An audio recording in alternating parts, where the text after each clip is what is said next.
Esas canciones que nosotros cantamos, que nos recuerdan la resurrección de Cristo, son canciones que hoy nosotros en la tranquilidad de la familia y de la iglesia podemos cantar. Sin embargo, no siempre fue así. Es bueno que usted recuerde, hermano y hermana, que por muchos años la iglesia, al predicar el mensaje de salvación, se encontraba bajo persecución, bajo aflicción. Los primeros años de la iglesia, estos que decían seguir a Cristo, a quien llamaban los del camino, fueron grandemente perseguidos. Fueron arrastrados de su casa, dividieron sus hogares, perdieron sus propiedades, fueron seriamente arrastrados por la causa de Cristo. Ellos estaban proclamando al Cristo que había resucitado, y para la gente esto era una secta. Esto era una secta extraña. ¿Cómo que ustedes están hablando y proclamando a un Cristo que murió en la cruz y resucitó? De hecho, uno de sus mayores perseguidores fue el Saulo, aquel fariseo que perseguía a aquellos que iban proclamando el mensaje de resurrección. Y por proclamar el mensaje de resurrección, él se comprometió, Saulo mismo se comprometió a ir y encontrar a los cristianos y sacarlos debajo de las piedras si fuese necesario. Usted sabe lo que pasó con Saulo. El Señor lo intercepta, cambia su vida, su llamado, su propósito, y ahora Pablo empieza a proclamar el mismo mensaje de resurrección del cual él había perseguido. ¿Y qué pasó? Consecuentemente, el mensaje de resurrección que él perseguía y que llamaba como una secta y que llamaba como unos locos irracionales, es ahora el mensaje que él representa, y consecuentemente es el mensaje que lo pone a él en la misma posición, la de ser ahora perseguido. Y lo que nosotros hemos visto desde el capítulo 21 y desde todo el libro de los Hechos, luego de la conversión de Pablo, es cómo se levantan justamente para perseguirlo, para apedrearlo. Lo apedrearon ya para llevarlo a la cárcel, lo llevaron a la cárcel ya para llevarlo a las autoridades, lo llevaron a las autoridades ya. Y todo esto sencillamente por proclamar el mensaje de la resurrección. Por causa del mensaje de la resurrección, Pablo ahora, de ser un perseguidor, es un perseguido. Y Pablo se encuentra en estos capítulos que vamos a ver en el día de hoy, justamente pagando las consecuencias por ser responsable y embajador del mensaje de la resurrección. Y el título del sermón hoy es por causa del mensaje de la resurrección. Por el mensaje de la resurrección. Y el texto que tenemos hoy es un texto largo.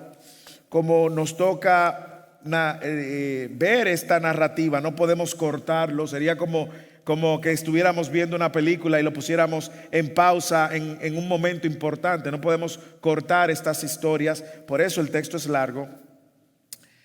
Pero déjeme decirle lo que busca el sermón a la luz de este texto. Y ya el hermano Julio oraba y nos guiaba en oración en ese sentido. Cuando yo leo este texto, yo veo la vida de Pablo, veo el llamado que nosotros tenemos de cristianos como Pablo. Yo veo claramente que el texto nos anima a predicar valientemente el mensaje de la resurrección, mientras confiamos en Dios, en Él, que nos sostendrá a pesar de las pruebas que se presenten. Ser representante de este mensaje va a traer repercusión. Es un mensaje difícil de masticar, es un mensaje difícil de tragar. De hecho, todavía la resurrección de Cristo sigue bajo ataque, y aquellos que creen en la resurrección de Cristo son atacados y llamados de muchas maneras. Pero la idea que el sermón busca hoy fijar en nuestros corazones es recordarnos que debemos predicar, así como Pablo, valientemente el mensaje de la resurrección de Cristo, mientras confiamos en Él, que nos sostendrá a pesar de las pruebas que se presenten. Nosotros debemos de predicar este mensaje, porque este mensaje nos va a ofrecer esperanza y fortaleza. Así que por causa del mensaje de la resurrección, yo quiero que veamos no 2, no 3, 5 implicaciones. Una es que nosotros somos perseguidos hasta la muerte. Y lo vamos a ver en el capítulo 23, versículo 12 al 15. Otro, que somos sostenidos providencialmente por causa del mensaje de la resurrección. Lo vamos a ver también en los versículos 16 al 22. También por causa del mensaje de la resurrección somos acusados continuamente. En los versículos 1 al 9 del capítulo 24. Consecuentemente, por esta acusación, por causa del mensaje de la resurrección, somos juzgados injustamente. Versículo 10 al 21. Y finalmente, gracias al mensaje de la resurrección, debemos de predicar el evangelio valientemente. Así que abróchese los cinturones, abra su Biblia o encienda su Biblia. Yo quiero que usted me acompañe, lea conmigo. Los textos son importantes leerlo porque nos recuerdan mucho. Lo que vemos lo retenemos más. Así que todo el que está aquí y tiene una Biblia, ábrala en Hechos capítulo 23. Todo el que está aquí tiene una Biblia digital, enciéndala en Hechos capítulo 23, versículo 12. Pero si lo tiene física, úsela, déjela digital, no se vaya a distraer y se nos vaya por ahí a las redes sociales, ni una cosa ni otra. Pero empecemos viendo cómo por causa de la resurrección somos perseguidos hasta la muerte. Y es algo que, hermanos, Dios nos está recordando. Nosotros no sabemos si es que va a venir persecución en unos años a la iglesia, pero algo estamos siendo entrenados y preparando nuestros corazones a ver esta realidad. Recordemos que esto que está sucediendo en el capítulo 23, versículo 12, sucede justamente después de las palabras que Pablo recibió personalmente de Jesús. La Biblia dice que Jesús se le apareció, lo vimos la semana pasada, le dijo: ten ánimo porque has testificado fielmente de mi causa en Jerusalén, así has de testificar también en Roma. Esas son las últimas palabras que vimos la semana pasada, que Jesús le dice antes de que se comience a armar o a continuar todo el juicio, todo este deseo maligno de llevar a Pablo a juicio. Y estos judíos están frustrados porque no lograron matar a Pablo por sus propias manos, no lograron ponerlo en la cárcel luego de que el Sanedrín no pudo ver ningún tipo de delito, no pudieron ni con el Sanedrín. Y ahora, escuche bien, se reúne un grupo de 40 personas que, así como Pablo cuando era Saulo, recuerda que es el mismo nombre, uno en griego y otro en hebreo, Pablo perseguía a la iglesia, había pactado seguir a la iglesia, a estos locos del camino. Ahora hay 40 hombres que se levantan en contra de Pablo y que están comprometiendo ese juramento de no comer y no beber hasta que Pablo muera. Imagínense, yo no sé si usted se ha visto en algún momento con enemigos que le han dicho: no te preocupes, que hasta que yo no te encuentre, no voy a descansar hasta que te encuentre y te haga daño, lo que sea. Pero lea conmigo los versículos 12 para que usted vea el versículo al 14 lo que estoy diciendo. Cuando se hizo de día, los judíos tramaron una conspiración y se comprometieron bajo juramento, diciendo que no comerían ni beberían hasta que hubieran matado a Pablo. Señores, yo no sé cómo termina la historia de estos hombres, pero yo creo que se van a morir de hambre.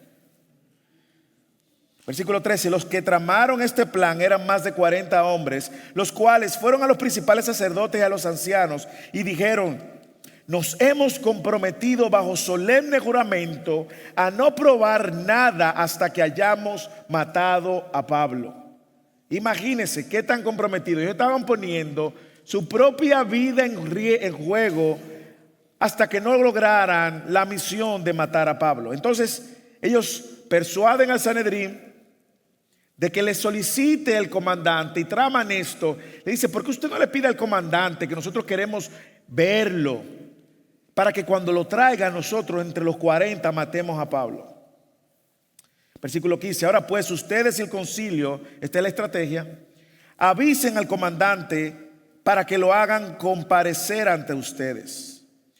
como si quisieran hacer una investigación más minuciosa para resolver su caso.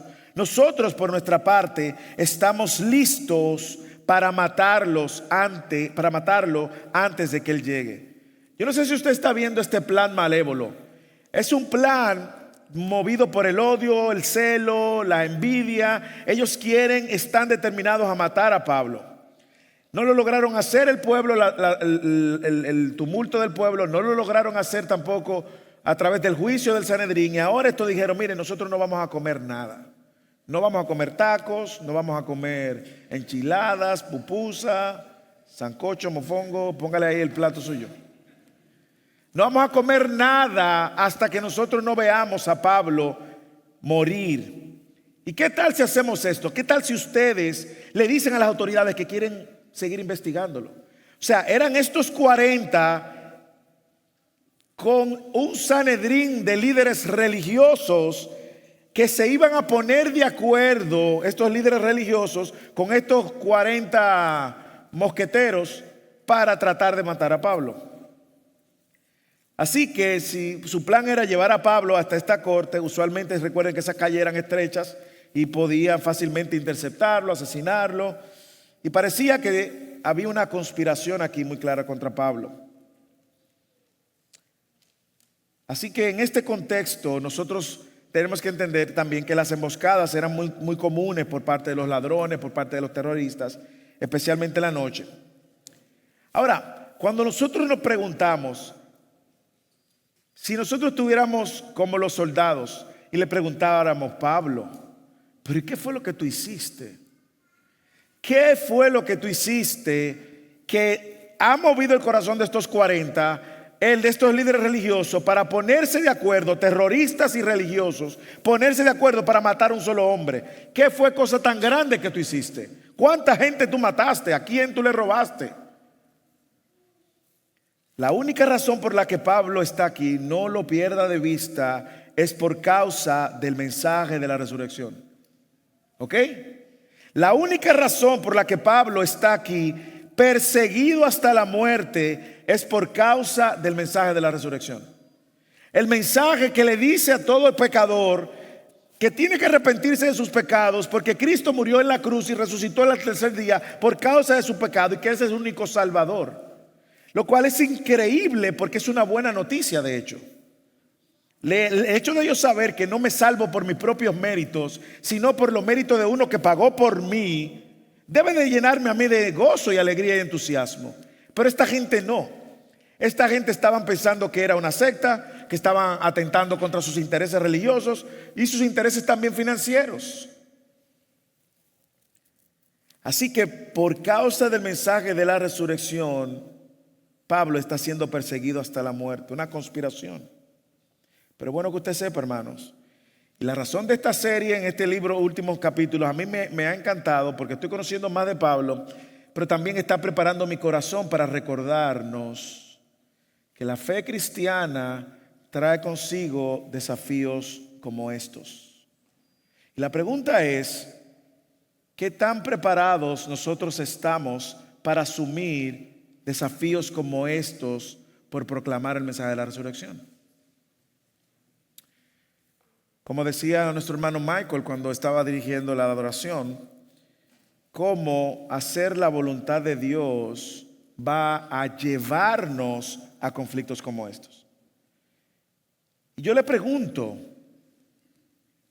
¿es nuestra fe y nuestro mensaje tan claro y tan contundente que incomoda a la gente? Es nuestra manera de vivir el evangelio tan claro que hace que el otro se sienta intimidado. Es una pregunta legítima. Pero es bueno que usted sepa que, como pasó con Pablo, pasó con los discípulos y los discípulos de los discípulos, el mensaje de la resurrección va a traer consigo persecución, si es necesario, hasta la muerte. ¿Usted recuerda a Policarpio? Usted sabe quién es Policarpio, ¿verdad? Policarpio fue el discípulo del último discípulo que murió, Juan el apóstol, el que escribió el libro de Apocalipsis, el que escribió el Evangelio de Juan, el que escribió primera, segunda y tercera de Juan. Policarpio fue discípulo de él.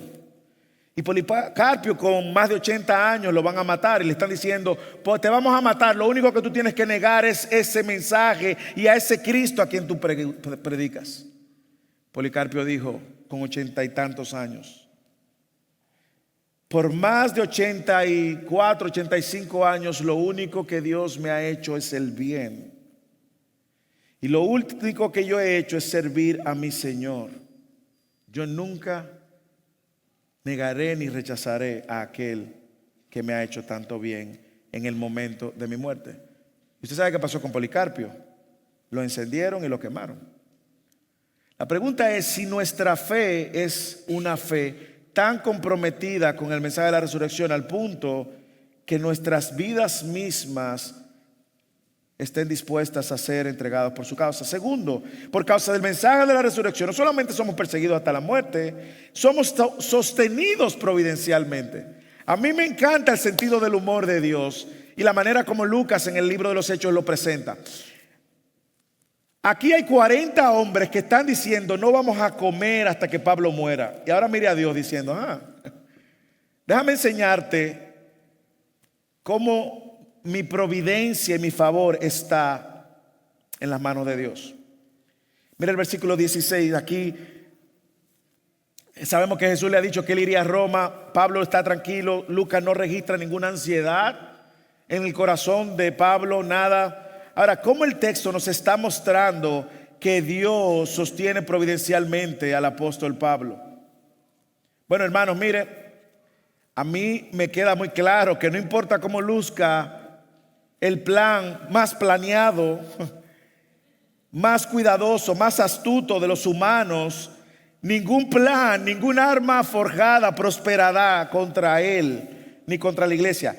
Hermanos, y mire cómo Dios lo sostiene providencialmente. Primero, Dios accidentalmente, Dios provee un mensajero que le avise a las autoridades. Lea el versículo 16. Nada más y nada menos el sobrino del apóstol Pablo.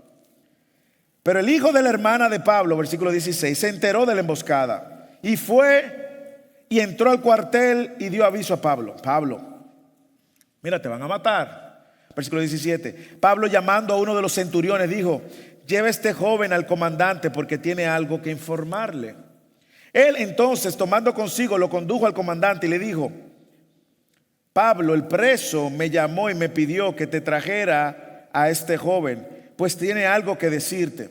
El comandante, tomando de la mano, lo llevó aparte y le preguntó: ¿qué es lo que tienes que informarme? El joven respondió: los judíos se han puesto de acuerdo en pedirte que lleven mañana a Pablo al concilio con el pretexto de hacer una indagación más a fondo sobre él. Pero no le prestes atención, porque más de 40 hombres de ellos se han comprometido bajo juramento a no comer ni beber hasta que lo hayan matado. Esperan emboscados, ellos ya listos, esperando promesa de parte suya.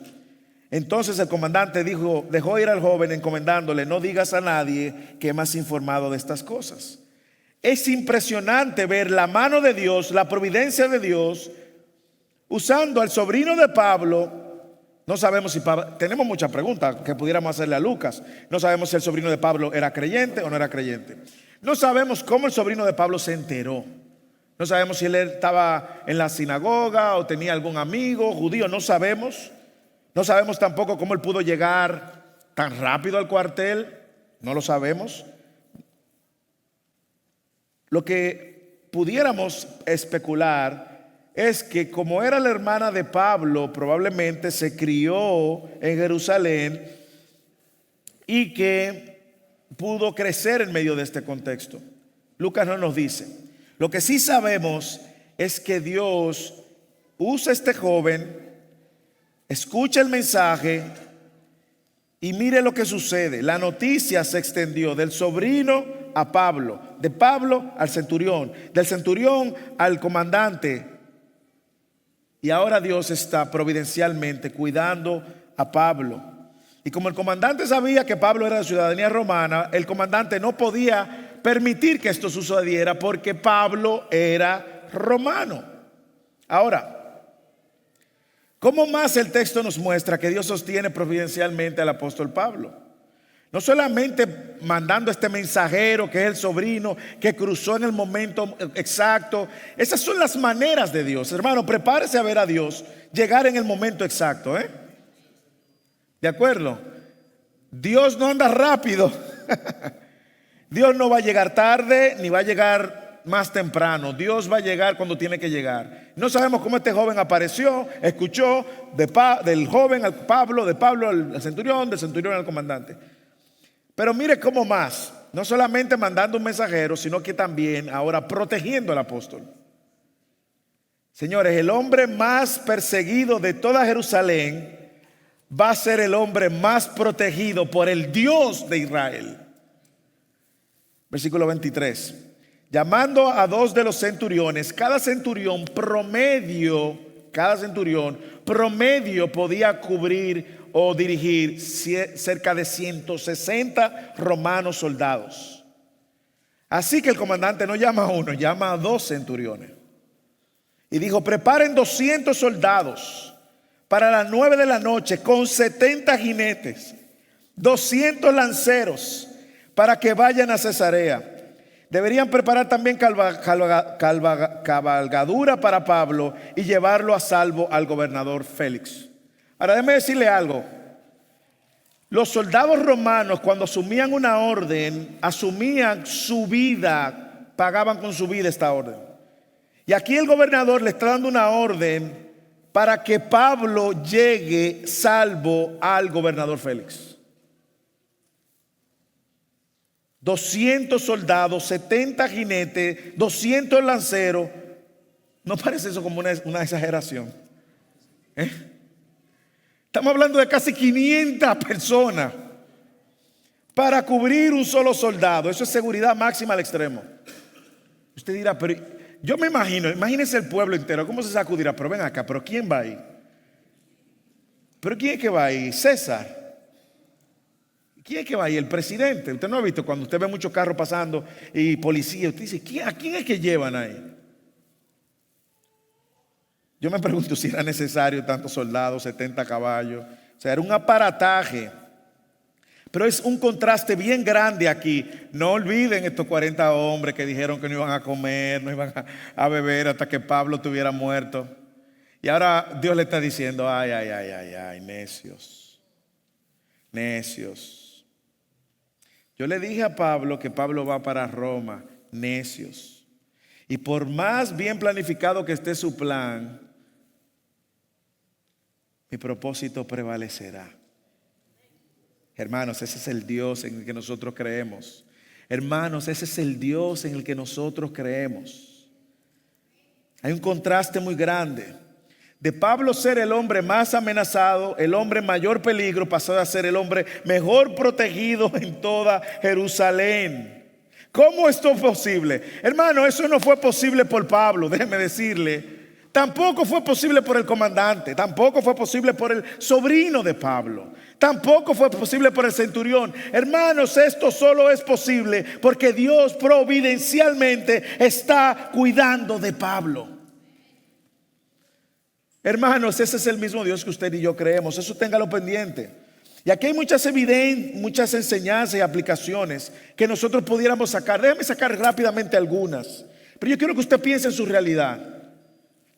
Hermanos, en momentos de incertidumbre, que todo el que vive de este lado del sol,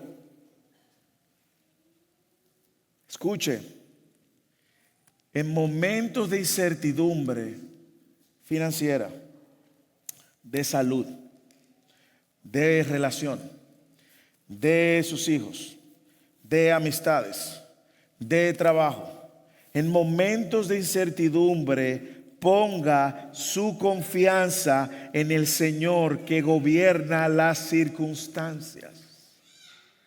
No ponga su confianza ni su mirada en las circunstancias.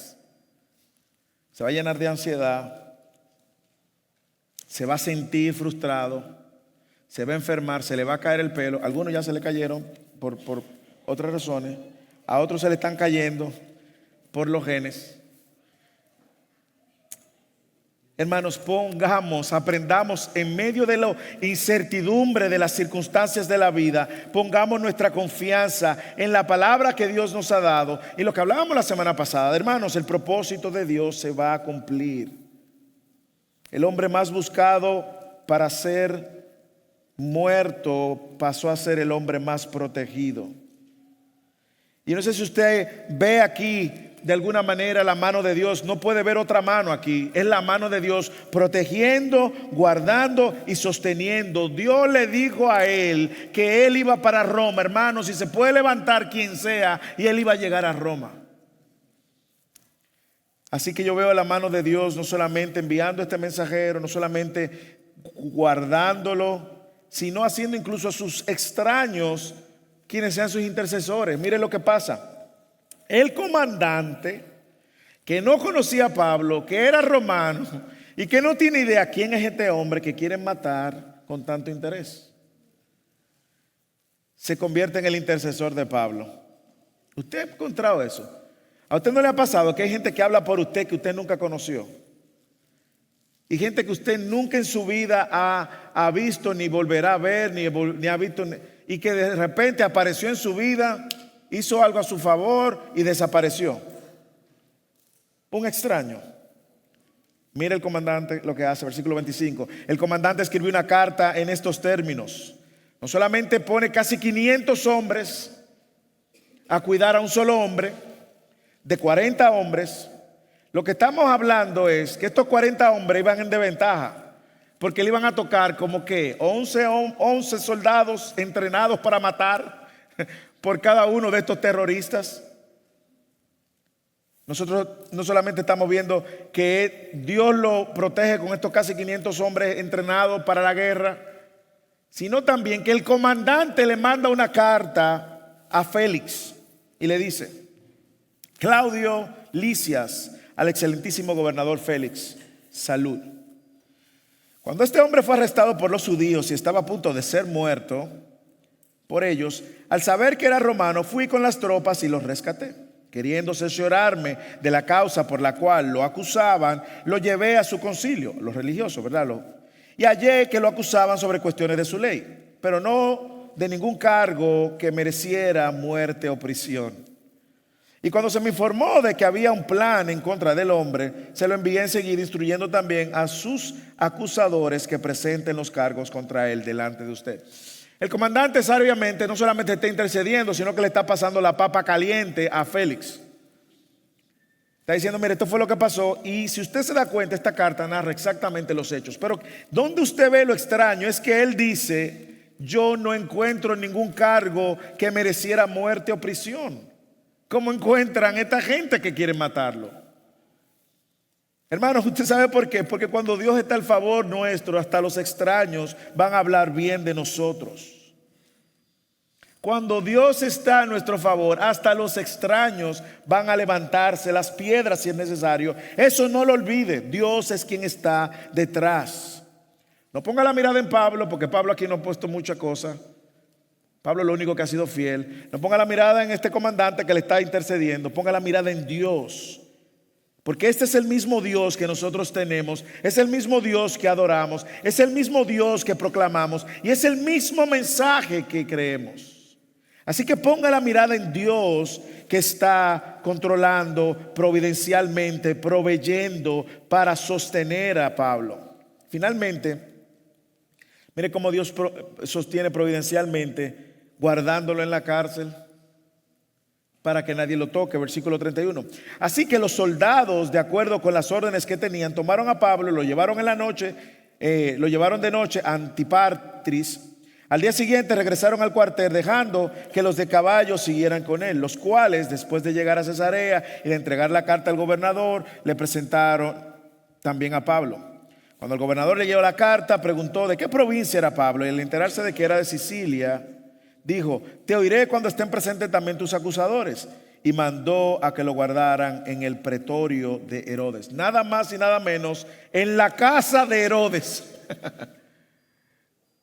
Mire la providencia de Dios. Aquí llega a su lugar, a su destino. No lo pueden tocar. Lo aleja a algunas 96 kilómetros de donde estaban los perseguidores y ahora él está en un lugar seguro. Dios pone en gracia a Pablo y hace ahora que se levante un juicio donde existe una persona imparcial. Pero mire a Dios, el sobrino frustra el plan, Lisias, el comandante, informa el plan, los soldados prisioneros transportan al prisionero, pero Dios es quien está a cargo de todo. ¿Qué me enseña esto, hermano? Hermano, si hay algo que también usted puede aprender en este sermón es lo siguiente: Dios no opera de manera lineal. Dios no actúa de manera lineal. ¿Cuánto nos gustaría a todos de que nosotros empezamos en un punto y terminamos en un punto? La fe cristiana, hermano, no es así. Si usted cree que todo va a salir como usted planificó, tengo que romperle, pincharle el balón. No funciona así. Dios actúa así. Siempre avanzando, pero Dios actúa de una manera. Y lo que vemos aquí es que Dios le dijo a Pablo: tú vas a Roma. Ok, pero Pablo no sabía que iba a ser un asunto tumultuoso. No era que lo iba a transportar en una nube. No, Dios actúa de manera soberana y Dios tiene un número infinito de opciones para llevar a cabo su voluntad en nosotros. Le voy a decir algo para que usted vaya abrazando el cristianismo de una manera que se frustre menos. Dios está comprometido con su gloria, la gloria de Él. Y la gloria de Él para con sus hijos, es decir, nosotros, es que la imagen de Cristo sea tallada en el corazón de cada uno de nosotros. Es que usted luzca más a Cristo cada día más, de manera que traiga gloria al nombre de Cristo. ¿Y qué va a pasar? Hermano, mire, Dios le va a dar con un cincel quitar todo lo que no parezca a Cristo. Y Él lo va a hacer porque Él está comprometido con su gloria. Y mientras tanto, eso va a lucir así. ¿Por qué? Porque más adelante Pablo tiene que enfrentar otra vez este juicio. Y dije, él sabía que Jesús lo iba a llevar a Roma. Lo que él no sabía era todo lo que él tenía que padecer para llegar a Roma. Hermanos, miren, aunque nuestras vidas diarias no parezcan espectacular, podemos estar seguros de que Dios está involucrado en mi vida.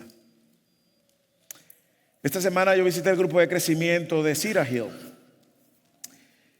Y estaban haciendo las preguntas y la hermana Madaí decía cómo ella entendía que aunque su vida pareciera ser una vida normal, el propósito de Dios para con ella se estaba cumpliendo. Y cuando ella dijo eso me puso a pensar, es que en el Evangelio toda vida tiene un propósito. Y ese propósito se va a cumplir. Y Dios va a sostenernos providencialmente en medio del propósito. Y Dios va a traer y va a usar diferentes medios. Dios va a usar diferentes maneras. Pero Dios tiene clara cuál es la meta. Y es llevarnos a la imagen de Cristo. En el caso de Pablo, Dios estaba comprometido con que Pablo fuera fiel testigo en Roma. Y Dios lo iba a hacer. Confiemos en este Dios incluso cuando las circunstancias lucen difíciles. Agradézcale a Dios por su cuidado. Agradézcale a Dios si lo está procesando. Agradézcale a Dios si las cosas no están saliendo como usted planificó. Gloria a Dios que no salieron como usted planificó, porque Él tiene un mejor plan. Gloria a Dios que no están saliendo como usted planificó, porque si salen como usted planificó, probablemente el destino suyo fuera otro. En el proceso de que las cosas salgan como Dios planificó, Dios va a hacernos crecer a su imagen. Pero démosle gracia a Dios porque Él nos sostiene fielmente. Por causa de este mensaje, Pablo es perseguido hasta la muerte. Pablo es sostenido providencialmente. Y con esto en mente, de que Dios tiene un número infinito de opciones para llevar a cabo su voluntad, luego el texto nos dice que por causa de este mensaje ahora somos acusados continuamente. No pierda de vista, hay 40 hombres todavía que no están comiendo. Hay 40 hombres que juraron que no iban a comer hasta que Pablo no lo hubiera muerto. Pablo está ahora en en la casa del César. Y aquí en el capítulo 24 nosotros vemos el típico procedimiento judicial justo. Cuando tú tienes un acusador, tú tienes uno que le dan la oportunidad de defenderse y tiene un juez que dicta un veredicto. Y eso es lo que vamos a ver. Los acusadores se levantan, estos vinieron y trajeron a un abogado. Tiene nombre de abogado, de hecho. Tértulo. Yo espero que aquí no haya abogados que se ofendan. Pero aquí el abogado se llama Tértulo. Y usualmente cuando en este contexto se hablaban de abogados, eran hombres que tenían una capacidad de persuasión y oratoria por encima de lo normal. Así que le traen, vamos a decir, al MVP de los abogados para persuadir a Félix de que sí, de que este hombre hay que matarlo. Pero recuerde, Dios le dijo a Pablo que él iba para Roma. Y eso es lo que importa. Versículo 1 del capítulo 24. Tértulo, era muy común que cuando se empezaran este tipo de discursos hubiera algún tipo de adulación. En nuestro país decimos tumbamos polvo. No sé cómo le llaman en su suyo. Pero 5 días más tarde el sumo sacerdote Ananías descendió a Cesarea. 5 días más tarde, recuerde los 40 hombres que no están comiendo ni bebiendo nada, ¿ok? 5 días más tarde, el sumo sacerdote Ananías descendió a Cesarea con algunos ancianos y con un abogado llamado Tértulo y presentaron al gobernador sus cargos contra Pablo. Después llamaron a Pablo y Tértulo comenzó a acusarlo diciendo al gobernador. Versículo 3. Empieza toda la adulación del abogado. Ya que por usted hemos obtenido mucha paz. Mire por dónde se va Tértulo. Porque algo que le importaba a los gobernadores era siempre tener paz. Cuando había tumultos, ellos tenían que mandar a la guardia romana. Y si había mucho conflicto, su posición podía estar en riesgo. Fíjense cuando Jesús. ¿Por qué Pilato hizo lo que hizo? Bajo el temor de que les armaran más revueltas también. Así que en el versículo 3 él dice, ya que por usted hemos obtenido mucha paz y que por providencia suya se está llevando a cabo reformas en favor de esta nación, nosotros por todos los medios y en todas partes reconocemos esto con profunda gratitud. Oh, excelentísimo Félix. Muy de abogado, ¿verdad? Pero versículo 4, para no molestarte más, le suplico que con su habilidad, su habitual bondad, nos conceda una breve audiencia. Pues hemos descubierto que este hombre es verdaderamente una plaga y que provoca disensiones entre todos los judíos por el mundo entero. La hipérbole de los hermanos abogados. Estos son abogados no cristianos, ¿ok? Los abogados cristianos no son tan exagerados. Hasta trató de profanar el templo. Entonces lo arrestamos y quisimos juzgarlo conforme a nuestra ley. Pero interviniendo el comandante Licia, entonces denuncia a Licia, pone en riesgo el trabajo de Licia. Con gran violencia lo quitó de nuestras manos y mandando a sus acusadores que vinieran a usted. Si usted mismo lo interroga sobre todo lo que he dicho, podrá confirmar las cosas de que lo acusamos. Y los judíos se unieron también a la acusación y asegurando que efectivamente así era todo. Ahora imagínese que usted es Félix, usted escucha el reclamo de estos y escucha la posición de estos, un abogado que tiene una oratoria persuasiva y esta adulación y todo lo demás, cargada de acusaciones, falsas acusaciones, y ahora él tiene que tomar una decisión. Pero ¿cuáles son las acusaciones antes de movernos en eso? Lo primero es que se le acusa de ser una plaga que atenta contra la paz. Usted lo escuchó. Los gobernantes se necesitaban la paz y la estabilidad porque hablaba bien de su poder, de su autoridad. Y este Tértulo le está diciendo que Pablo atenta contra la paz. Es una plaga, esa es la primera acusación. Nosotros por medio de todo lo reconocemos que usted trae paz. Pero hemos descubierto, versículo 5, que este hombre es verdaderamente una plaga. Es decir, él está infectando a la gente. Tenga mucho cuidado, es un hombre peligroso. La segunda falsa acusación es que le dice que Pablo es un agitador político, promueve disturbios. Imagínense, eso para cualquier gobernador es una voz de alerta. Mire cómo dice, que provoca disensiones entre los judíos por el mundo entero. Este hombre es una amenaza para la paz que usted históricamente ha promovido. Y aunque Pablo, es verdad, generaba disturbios, pero no era por Pablo, era por los judíos, por el mensaje que él representaba. Tercero, este hombre es líder de una secta. Tercera acusación. Y es líder de la secta de los nazarenos. Es el único lugar donde aparece esto como asociado a los cristianos. Y finalmente, Tértulo hace una acusación específica y le dice, él también profanó el templo. Lo vimos la semana pasada. Trató de profanar el templo, entonces lo arrestamos. Y nosotros quisimos juzgarlo. También esta acusación es falsa. Hermanos, antes de nosotros seguir con la defensa de Pablo, déjenme decirle algo.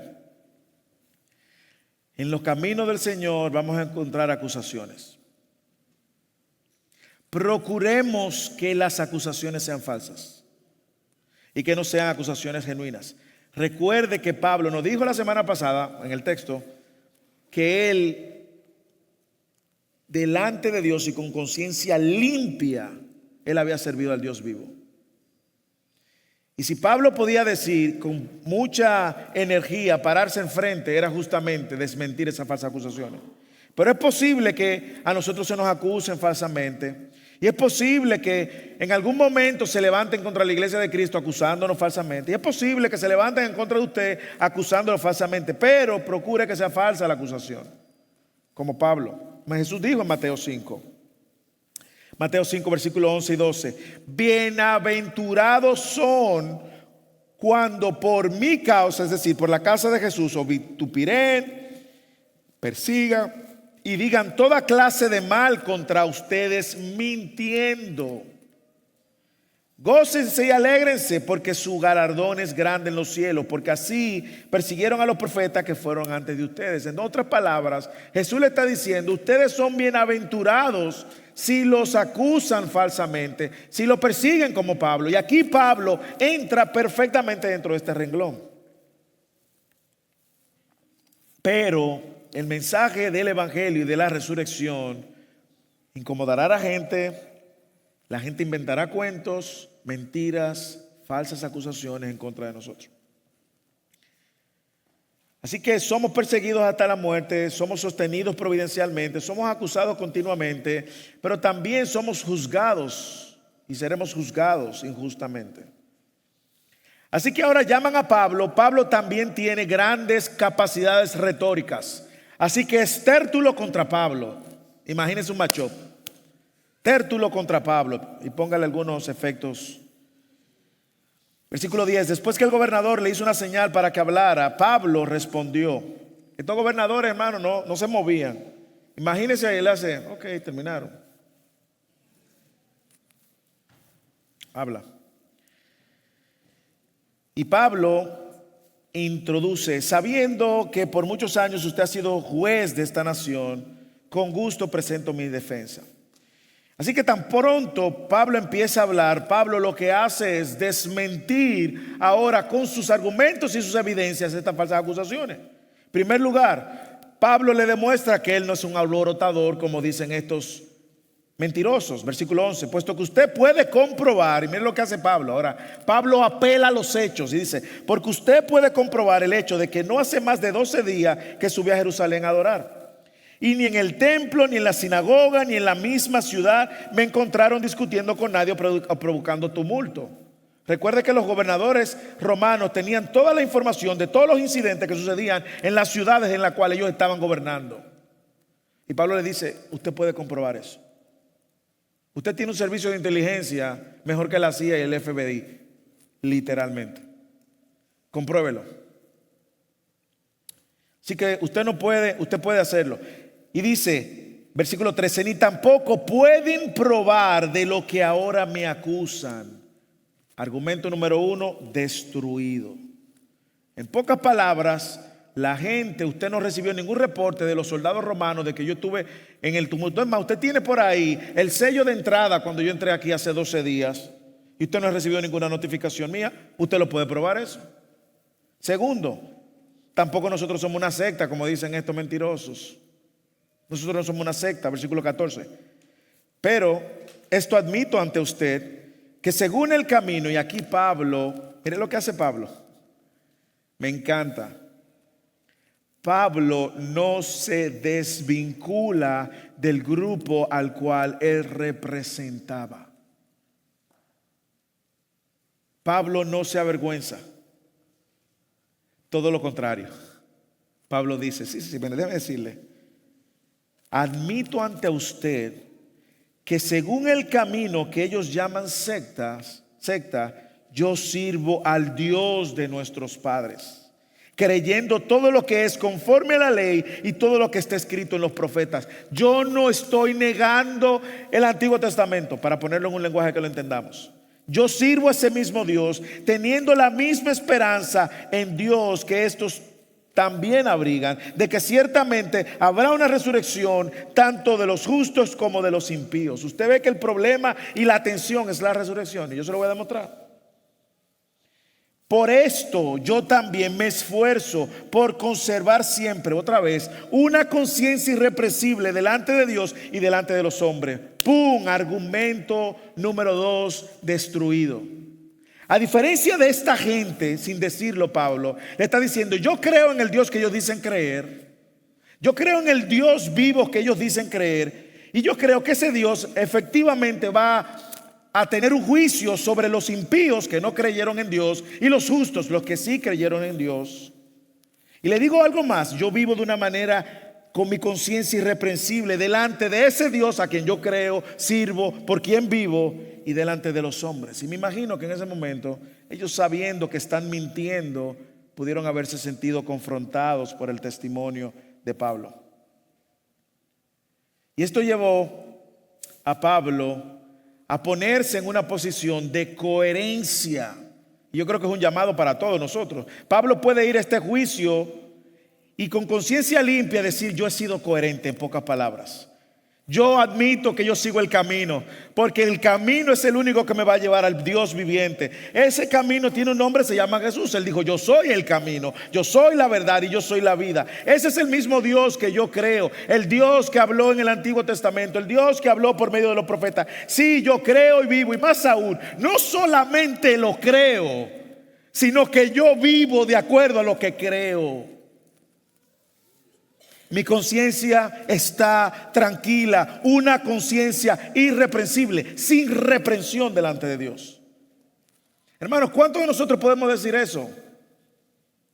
¿Cuántos de nosotros pudiéramos decir, yo vivo coherentemente mi fe?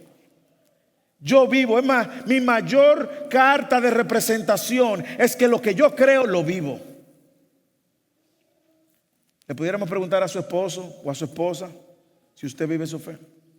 Le pudiéramos preguntar a sus hijos si usted vive su fe. Le pudiéramos preguntar a sus amigos si usted vive su fe. Le pudiéramos preguntar a sus familiares si usted vive su fe. Qué manera de destruir esta falacia. Yo no solamente adoro al Dios vivo, que va a haber juicio para justos e impíos, yo también vivo de una manera irreprensible delante de los Dios y de los hombres. Y tercero, Pablo también destruye la falsa acusación de la profanación del templo. Versículo 17. Después de varios años he venido para traer limosna a mi nación y presentar ofrendas. En esto estaba cuando me encontraron en el templo. O sea, yo estaba haciendo una obra de caridad y ahí me encontraron en el templo. Y después de haberme purificado, no con multitud ni con alboroto, pero estaba allí ciertos judíos de Asia, probablemente de Éfeso, y que debería haberme presentado aquí ante usted y acusarme si tuvieran algo contra mí. O sea, estos judíos estaban ahí cuando yo estaba cumpliendo con la purificación. Ahora bien, escuchen algo, porque esto no está suelto.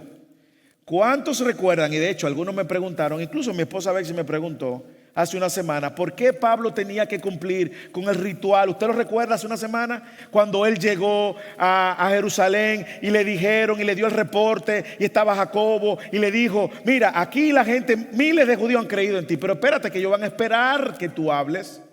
Aquí hay 4 jóvenes, llévalos y haz los ritos de purificación para que vean que tú no estás negando la ley de Moisés como te estaban acusando. ¿Usted lo recuerda? Nada más tiene que leer unas páginas anteriores o buscar el video de YouTube. Mire ahora cómo esto es un argumento a su favor. Pablo en aquel momento se sometió a la sabiduría de los líderes. Él, siendo el apóstol Pablo, pudo haberle dicho: ¿qué rituales? Yo predico el evangelio de la gracia. En aquel momento él se sometió a la sabiduría de los líderes y humildemente, lo recuerda, lo vimos en los grupos de crecimiento, y humildemente obedeció el consejo de los líderes, y ese consejo lo llevó a él al templo a purificarse, se rasparon la cabeza, ¿lo recuerdan? Y mire cómo ahora es un argumento que destruye una falsa acusación. En ocasiones no sabemos cómo la obediencia humilde puede repercutir más adelante, pero aquí es una manera de verlo. Y Pablo revela la razón de su injusto juicio. No solamente él destruye los argumentos en su contra, sino que ahora él agarra y él dice por qué verdaderamente lo tienen aquí. Versículo 20: o si no, que estos mismos digan qué delito encontraron cuando yo comparecí ante el tribunal. Usted recuerda, hermanos, por eso usted tiene que leerlo. Esto es una historia, esto es historia, ok, esto es historia. Usted tiene que leerlo desde los capítulos que venimos diciendo. ¿Usted recuerda qué pasó en el concilio donde los saduceos y los fariseos se pusieron juntos contra él? ¿Usted recuerda? ¿Y qué hizo él sabiamente? La semana pasada lo vimos. Para salir del momento, se identificó con los fariseos y eso creó una división entre sus enemigos y un conflicto entre los saduceos que no creían en la resurrección y los fariseos que sí creían en la resurrección, y se armó un tumulto. Y ahí los fariseos se convirtieron en defensores de Pablo y dijeron: bueno, quizás se le apareció un ángel, porque ellos creían en la resurrección. Ahora venga con eso en la mente y lee este versículo. Versículo 20: que ellos mismos digan qué delito encontraron cuando comparecían ante el concilio, a no ser por esta sola declaración que hice en voz alta mientras estaba entre ellos. Pablo, ¿cuál fue la declaración que hiciste en voz alta? Por la resurrección de los muertos soy juzgado hoy ante ustedes. Si usted quería saber por qué el sermón se llama por causa de la resurrección, es por esto. Es la proclamación del mensaje de la resurrección que pone a Pablo en la posición en la cual Pablo se encuentra. Y Pablo revela: mire, don Félix, la razón por la que yo estoy aquí es porque yo represento el mensaje del Dios vivo. No es un Dios muerto. Ese Dios vivo a quien yo le sirvo con conciencia limpia y de lo cual soy irreprensible delante de Dios y de los hombres. Y ese Dios promete resurrección a los que creen en Él y a los que no creen, juicio. Le digo que, don Félix, yo estoy aquí porque hice esta declaración: los muertos van a resucitar como Cristo resucitó, y todo el que cree en Cristo va a resucitar para vida eterna, y todo el que no cree en Cristo va a resucitar para condenación eterna. Por eso estoy aquí, don Félix. Y ese es el mensaje que pone a Pablo en el lugar que lo pone. El mensaje de que Cristo está vivo. Y no solo está vivo, no solo está sentado a la diestra del Padre. Escuche bien, porque este es el mensaje que nosotros creemos. Es el mensaje cardinal en la vida cristiana. Sin resurrección no hay cristianismo. ¿Usted lo sabe? Este es el mensaje más importante que ha existido en toda la historia de la humanidad. Cristo está vivo y ofrece resurrección y vida eterna a los que creen en Él. Y Él va a traer juicio y condenación eterna a los que no creen en Él. Hermanos, ese es el mensaje que nos reúne. Ese es el mensaje que nos motiva, nos anima, nos da esperanza. Así que Pablo está defendiéndose con la verdad, denunciando la mentira, denunciando el mensaje y con un testimonio de coherencia. Y finalmente, no solamente somos perseguidos por este mensaje de la resurrección hasta la muerte. No solamente somos sostenidos providencialmente, somos acusados continuamente, somos juzgados injustamente. Pero gracias a esa resurrección ahora nosotros debemos de predicar el evangelio valientemente. Y por eso hablaba al principio y hacía esta pregunta al principio. ¿Es su fe lo suficientemente firme para padecer, soportar hasta la muerte, si fuese necesario? Si es así, entonces nosotros no debemos de callar este mensaje que Pablo tampoco cayó y que ahora aprovecha. Y Lucas nos dice que la historia continúa. Llega Félix, su esposa, con un nombre como de esposa, como Drusila. Qué favor le hicieron a esa niña, ¿eh? Es un nombre como que ninguna niña tú le llamarías Drusila, qué linda estás. Pero yo quiero, mientras escuchamos este mensaje, yo quiero que usted y yo veamos el contraste entre Félix y el apóstol Pablo. Félix conocía del camino, hermanos. Versículo 22, ya estamos terminando. Entonces Félix, que conocía, mire los adjetivos que usa Lucas, con bastante exactitud acerca del camino, dejó el fallo para después. No sabemos si por temor a los hombres, pero él no dijo inocente ni dijo culpable. Diciendo, cuando venga el comandante Lisias, decidirá el caso de ustedes. Miren que aquí él está como medio temeroso. Eso es lo que hace el temor a los hombres siempre. El comandante Lisias fue que trajo a Pablo, ¿eh? Ahora él quiere que el comandante Lisias, que tiene un rango menor que él, esté aquí para él entonces decidir. Y dio órdenes al centurión de que tuviera a Pablo bajo custodia, pero con alguna medida de libertad, y que no impidiera que ninguno de sus amigos lo sirvieran.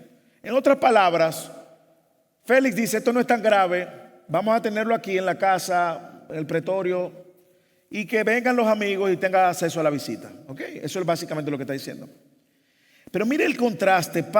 Félix tenía conocimiento del camino. Recuerde que cuando se habla del camino se está refiriendo a Jesús y todo lo que representa. Recuerde que así era que llamaban a los cristianos. Le decían lo del camino, lo del camino, lo del camino, hasta que en Antioquía, como vimos en el libro de los Hechos, por primera vez le llaman cristianos. Pero así era que le decían, si no lo hubiesen llamado cristiano, usted y yo fuéramos los del camino también hoy. Entonces Félix conocía con bastante exactitud acerca del camino. Pero algo que no debo dejar pasar y que queda muy claro en el texto es que podemos tener conocimiento del camino y estar fuera del camino.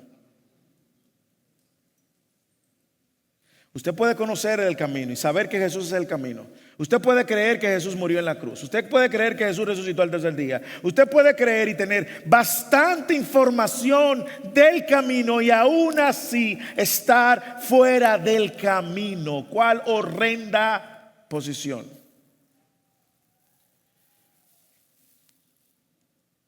Yo creo que Dios nos libre de tener un conocimiento que no nos lleve al arrepentimiento. Porque ¿cómo es posible que tú puedes tener tanto conocimiento del camino de Jesús, bastante con exactitud de Jesús, de sus seguidores, y aún así haber escuchado de la resurrección y aún así no haber creído? A diferencia de Félix, que conocía acerca del camino, Pablo, que perseguía el camino, en el camino a Damasco, se encuentra con el camino que es Jesús y decide seguir el camino y poner su fe en el camino.